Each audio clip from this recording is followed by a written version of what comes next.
What is up, y'all, and welcome back to my channel. And if you're new, my name is Lex and thank you for clicking on today's video. Today I'm going to do a little bit of a luxury fragrance haul. These fragrances were gifted to me by the brand So Avante Garde. If you guys are interested in shopping any of them, I of course will have all of their information in the description box, as well as a pinned comment with my discount code if you're interested. But very excited about a couple of these. Let's go ahead and jump right into it. So we're going to go ahead and just start this thing off strong, y'all, with one that I'm absolutely loving already. I have already worn this one a couple of times, and this is my first fragrance from this house, which is from the brand Mind Games. This is called Mind Games Check Please. And let's just get into the packaging of these, y'all. The Mind Games bottles are just super luxe and just heavy weighted bottles. Hopefully my fingerprints have not stained this too much, but y'all, this is absolutely gorgeous. There is another one on my list from Mind Games that I have smelled and sampled that I definitely need a full-size bottle of, and that is Queening. But this is one of their brand new releases, so I'm going to spray this on a tester strip and then go through the notes with you guys. But spoiler alert, I already love this one. First blast that I get is something that smells very much like a sweet green caramel apple. Yes, okay, so this has top notes of green apple, nougat, and hazelnut, middle notes of cinnamon, plum, Bulgarian rose, and base notes of amber, oak, bourbon, vanilla, and sandalwood. Y'all, this smells so freaking good. Like, literally, I was blown away when I smelled this for the first time. This is definitely a gourmand fragrance, but it's not overtly in your face. This is definitely one of those gourmands that kind of lingers and draws you in a bit. You have a scent bubble, but it's not super beast mode. When it opens up, I get a really sweet, kind of a sweet tart green apple with this caramel creamy accord, but then I start to get a faint dusting of cinnamon, and that plum and rose start to come in. So this definitely feels like it could be unisex, but I would say it does lean a little bit on the sweeter feminine side. This kind of reminds me of scents like Lattafa's Camera, Killian's Angel Share, except it does not have a boozy note. So just think basically the gourmand, fruity, sweet facets of fragrances like that, where you're getting the richness, you're getting the spice. Like, it's just giving fall gourmand dessert. Think of like an apple pie or something, that richness from the fruits and those spices coming through. And then of course, once it starts drying down, you're getting that woody vanilla base that's really helping to anchor the fragrance down without being too much. I find that this is going to be a great everyday sweet gourmand. I don't have anything else in my collection that smells like this. It smells super good, and I'm very excited to get to know this one a bit more. The next fragrance is from the brand TUMI, which I had no idea that they had fragrances. I thought that they were literally just a luggage company, but they have an entire brand of both women's and men's fragrances, I believe. These are extrait de parfum concentrations, which I was also pleasantly surprised by. But this one is called Utopia, and this is another one I've already worn that I really like, y'all. Presentation of all of these is just so gorgeous. Another pretty heavy bottle as well, but this is what the packaging looks like. So it only has 3 notes. So top notes of pink pepper, middle notes of jasmine sambac, and base notes of vanilla. I remember really liking this, and this one being super long lasting as well when I tried it. Yes, this smells very familiar but unique at the same time. Like, the way that that pink pepper and that jasmine are coming together, it gives me like a faint nod to scents like Valentino Donna Born in Roma, but there's also some kind of warm tropical vanilla that's in here that reminds me a little bit of Paco Rabanne's Olympia, and those just more solar floral vanillas. It's kind of giving me that vibe. The name Utopia definitely is fitting for this, because this is really just giving me a tropical feeling white floral, and the vanilla is adding something really syrupy sweet to this. If you guys have smelled the new Mugler Angel Elixir, it has very similar vibes to that, to where it opens up with a very peppery jasmine that's also super sweet. This reminds me a lot of that fragrance now that I'm smelling it, minus the ylang ylang. So if you guys have smelled the new Angel Elixir, this smells very similar to that, but I would say this is definitely more amped up on the vanilla, and this just smells like a sophisticated spring summer perfume or year-round perfume. If you love your pink pepper and jasmine scents, this smells very sophisticated, put together, a very feminine woman about her business type of fragrance. I actually want to try a few more from this brand, because the performance of this was also really great. I really enjoy this, and if you like Valentino Donna Born in Roma, Mugler's Angel Elixir, which is not smelled like the OG Angel, okay? I feel like I need to throw that out there, because a lot of people think the new Angel flanker smells like the original Angel, and they smell completely different. So if you like those two scents and you want something that's a little bit richer, stronger, and more vanillic and sweet, you should definitely check this one out. This next one is from another brand that is pretty new to me, but this is from the brand Plume Impression. Another one with this just super fancy packaging. Like, you literally have to peel back this little covering, and then you have the fragrance inside. So this is what it looks like. This one is called Revolte Imperial, and here is what the bottle looks like. Again, these bottles are just gorgeous, are going to look amazing with the rest of the perfume collection, okay? But let's go through the notes of this one, because this is actually one I have not worn, and I don't even recall if I've tested this one yet. So this one is going to be a true first impression. So Revolte Imperial has top notes of dried fruits, cinnamon and mirabelle, middle notes of tobacco, tonka bean and patchouli, and base notes of vanilla, amber, and sandalwood. Okay, y'all, now this one, I am not going to lie, I'm a little nervous about, just because tobacco and patchouli in a fragrance can go one of two ways for me. So let's see. The atomizer on this one is very, very nice.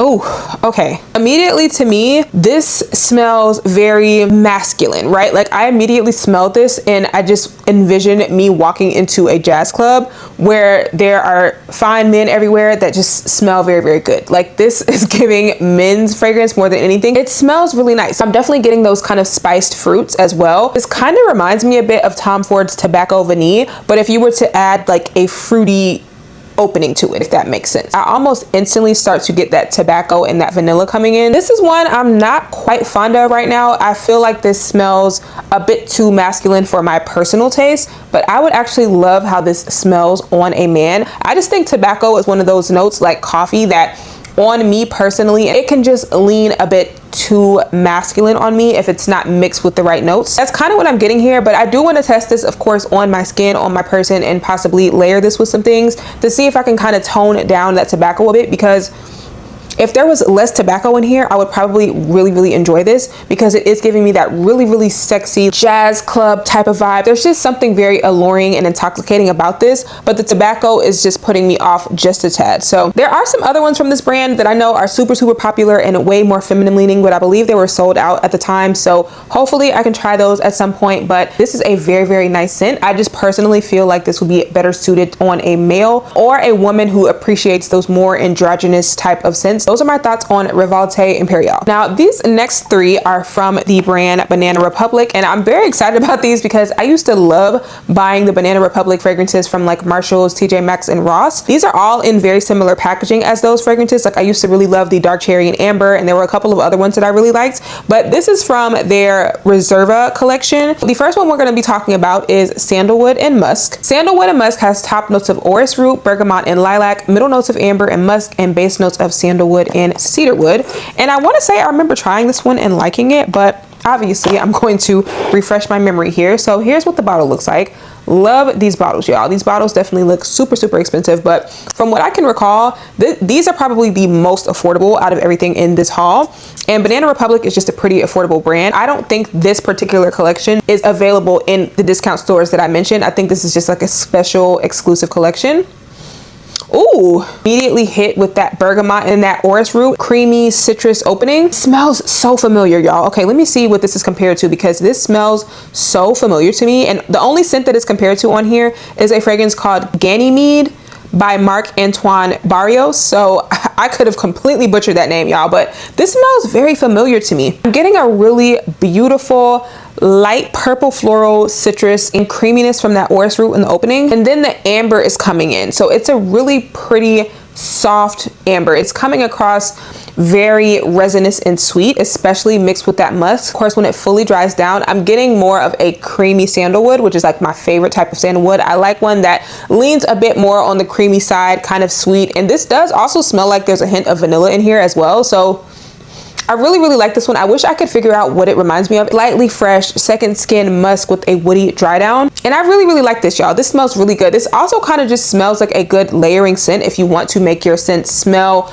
more like a quote unquote perfume. Like I would love to layer this with a gourmand fragrance to make it smell less literal. And this definitely smells way more expensive than what it is. Also, I would definitely say that this is 100% unisex. And I know when I say that, some ladies may be scared off, but I feel like some unisex scents, even though they are unisex, they are masculine leaning. This is truly a scent a man or a woman could wear. And depending on what you layer it with, you can literally make this smell feminine or masculine. So yeah, that is Banana Republic's Sandalwood and Musk. Next in this lineup, this is one I actually have not even opened yet. This is also from the Banana Republic Reserva collection, and this is Fresh Pear and Coconut.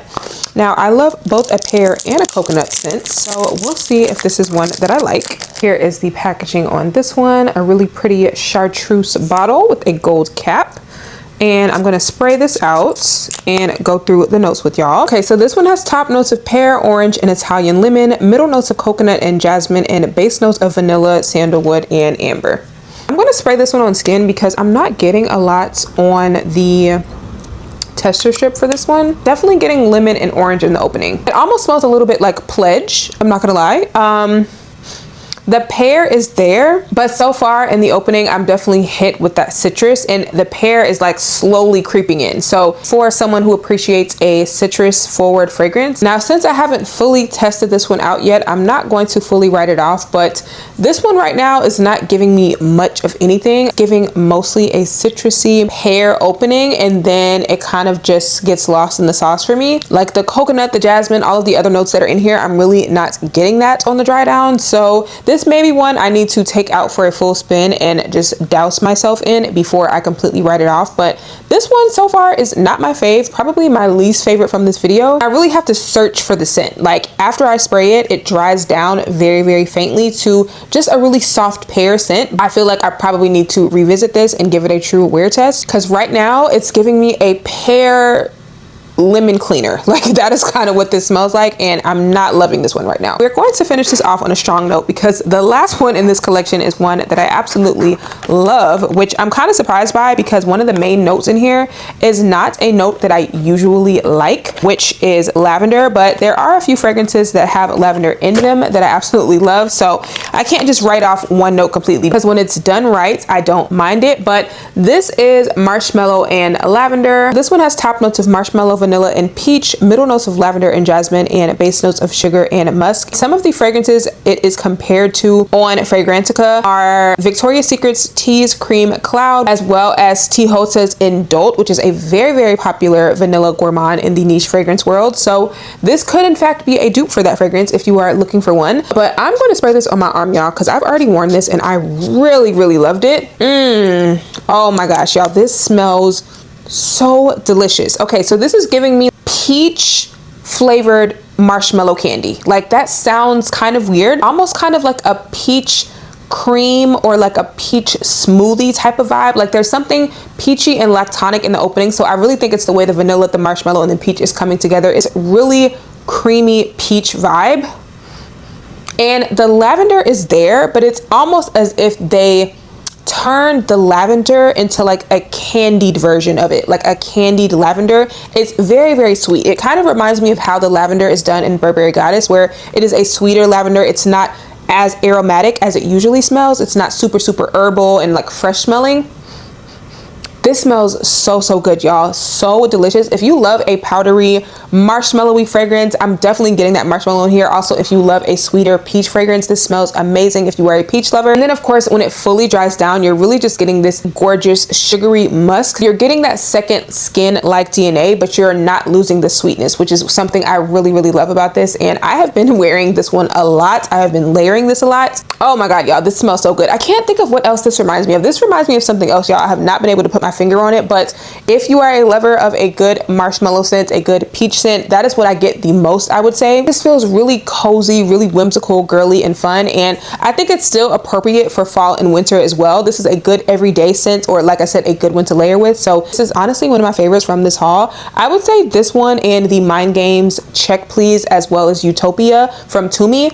Those three are really, really good. Definitely stand out for me. I really, really love those. The Plume Impressions Volte Imperial, I do feel like that one's a bit too masculine leaning for my taste, but I am going to play around with it a bit more before I completely write it off. And then the other two Banana Republic scents, I do like the sandalwood and musk. I just think I need to wear that one a bit more. It's not as much of a standout as this one is. And then the fresh pear and cotton, I believe is what it was called. I didn't really love that one, so I need to revisit that one again and kind of test it out a bit more to see how I feel about it. But overall, I feel like this is a solid haul, and I want to pick up Queening. That's like one that I have sampled that I really, really love the smell of. You can also get samples from So Avante Garde as well, and I believe my discount code works on that too. So I will have all that information in the description box. But that is it for today's video. Thank you to So Avante Garde for sending me these fragrances to review for you guys. And if you guys plan on trying any of these out, definitely let me know in the comments below. I would love to know, and I will see you guys in my next one. Bye.